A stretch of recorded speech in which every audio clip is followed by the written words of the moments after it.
আপনারা শুয়ে কেন? গরম লাগছে ভাই আপনি কি শুবেন একটু? না না ভাই না, আমি অভিনয়ের জন্য রেডি। এখন কি নাটকের শুট হবে ভাই? প্রবাসী কামলা। প্রবাসী কামলা। তো সুপ্রিয় দর্শক, আমাদের একটি নাটকের কাজ শেষ হলো, আরেকটি নাটকের কাজ ধরলাম।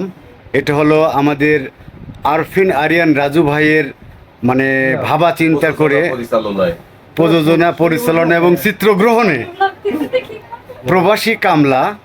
আর এই যে এখানে আছে প্রবাসী কামলার বউ হবে, মাও হবে, বোন হবে, তারা শুয়ে আছে একদম শীত হয়। ঠিক আছে, আপনারা সবাই সবাই চ্যানেলটি সাবস্ক্রাইব করবেন। কত কষ্ট করে শুয়ে আছে দেখেন। কষ্টই শুয়ে। এই রানী আসো আসো, দেনা তোমরা দেনা এখানে দাও। আর এই সেই মাদার ক্যারেক্টারে আছে আমাদের মুসাম্মদ রানী আপা খাতুন। ওইখানে এটা আমার না তোমার? আমার ওই ব্যাগে তো নিয়েছিলাম না, এটা আমারই। আমি নিয়েছি তাই জানা কি ভাই ওঠেন না। কি খবর কি? রানী ফোনে কথা করতে করতে আসবি হ্যাঁ যে এই হচ্ছে রানীর বোনের সওয়াল সোয়াল পায় ফোন হরিটা হেলে আসবি। আমি আইসি আইসি মেয়ে দেখবে যাবো। বিদেশন চলে আইছো? হ্যাঁ, আচ্ছা যে কালকে রাত্রি তোর ভাই আইছে, আয় বেটা তুই আয়, মেয়ে দেখতে যাওয়া লাগবে। তোর ভাই একা একা কেমন যাবি নি, সাথে তুই যাসুন। হ্যাঁ আইসিলে হেনে বসবি, কথা কতে কতে তো আচ্ছা আসতেছি। বসে কথা করছে, এ বেটা পড়তে না এক জেগে মানে কালকে সারাদিন চাননি তুই যে হাত মুখ দিয়ে ফ্রেশ হ। ওই গটক আইসিলি মেয়ে দেখতে যাওয়া লাগবে, কয়া গেছে। তারপর এটা আমারটা রানী এটা রানী কামে দিচ্ছি। হ্যাঁ এটা রানী হ্যাঁ নাও বয়স দিছে আমি কে তুই সবার ভালো লাগে না। হ্যান্ডা অফ করে দাও। বেলা বাজে গেল 10টা, এক ফেনের শব্দ আসে না। কে রানী কবে না বেলা বাজে গেল? হ্যাঁ ফোনে কথা কতে কতে আসবি। রানী চলে আসো। রানী রানী রানী রেডি অ্যাকশন। হ্যাঁ কে রে বেটা?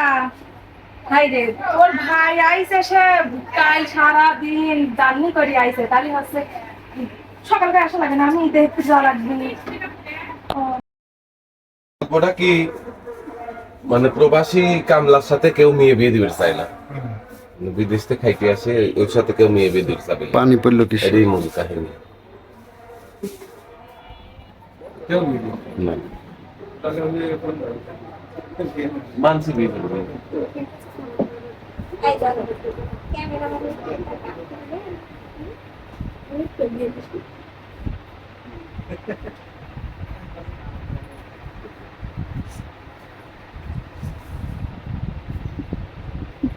ওরে তুই সাইড দে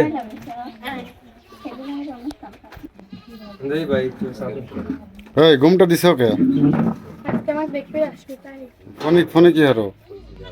গেম না ভাই, গেম খেলা লাগে। Free fire? ফ্রি ফায়ার চলে দাঁড়াবেন সব ভাই তো আমি ক্যামেরা সর্বত্র এই করতে পারি। বসুক আর যেই মুরতে দাঁড়ায়। হ্যাঁ হ্যাঁ দাঁড়াবেন। এই যে এই লাল দই একটা চাপ দেবে, মিনিট টাইম উঠবে। উতা থাও 10 বিঘা দাগ বিক্রি করবে, তার মানে হ্যাঁ আমার প্রয়োজন, আমি বিক্রি করবো। ঠিক আছে সমস্যা নাই, আমার তো অর্থ সম্পদের গাদি। তারপরে তুমি যদি বলতেছো আমি নিচ্ছি, অসুবিধা নেই। তারপরে যে আসে আমার কবি আর ভাইটাই এইভাবে এইভাবে কাজ হচ্ছে, বাড়ি বাড়ি বেচতেছে।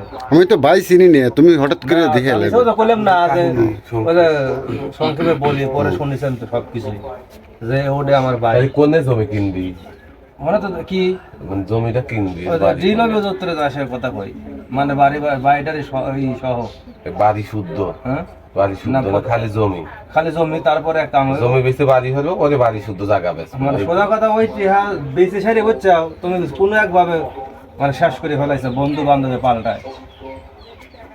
তারপরে আবার ওদের সাথে তোমার কথা হবে, তখন তুমি জবাব দিতে পারবে না টেকার, তখন আবার আশা করি তাহলে বাড়ি বেসো, তোমাকে আমার বাড়িতে নিয়ে যাচ্ছে, কেন ওই লোকের বাড়িও বেশি ও না, এর মধ্যে ওর মা বাই হয়ে দিবে, জমি বেচার পরে ধরো তুমি টাকা খরচ করে ফেলাবে, তখন তোমার মা কবি তোকে আমি হচ্ছে বিশ্বাস করে 10 বিঘা সম্পত্তি লিখে দিলাম, আর তুই যা আসা এরা বিক্রি করে টিয়া বলে তুই নষ্ট করলো, তোর মতো সাল আমার দরকার না, বাড়ি থেকে বাড়া, তখন তো কি বাড়াবি, আমি বাড়াবো, হ্যাঁ, তুমি বাড়াবো। বাড়িটা তো আমার নামে লাস্টে হবে কি যে পেটের ছাল হইলো জম ওই আর বাড়া। সৎ ছেলে হইলো আপন। বাড়াও চুল ধরে বাই করে দিবে, আশা করি হ্যাঁ, ঠিক আছে, বাই করে দাও। ওই বুড়ি বাই করে দাও। দেখছো তোমাকে কিন্তু তোমার মা ভালোবাসে না, তুমি সাধারণ 10 বিঘা হ্যাঁ, জমি 10 বিঘা সম্পত্তি তোমার সম্পত্তি তোমার না। সাধারণ 10 বিঘা। বুরুনি কি চুল ধরে বের করে দাও, হ্যাঁ, বুরুনি। বলে দে। পরে ও বাড়ি থেকে বাইরে দিবি, তারপর আবার বাড়ি বেচবে, কিন্তু ওই যে 10 বিঘা সম্পত্তি মার নামে কিন্তু রাখা হচ্ছে বলে আবার এই বাড়িও মার নামে রাখা হবে, হুম। আর বাইরে দিবে যাবে বালু খামালে কাম ভরে দিবে। হুম। হ্যাঁ, 8-10 10-12 মিনিট হয়ে গেছে, যা হয়েছে। হ্যাঁ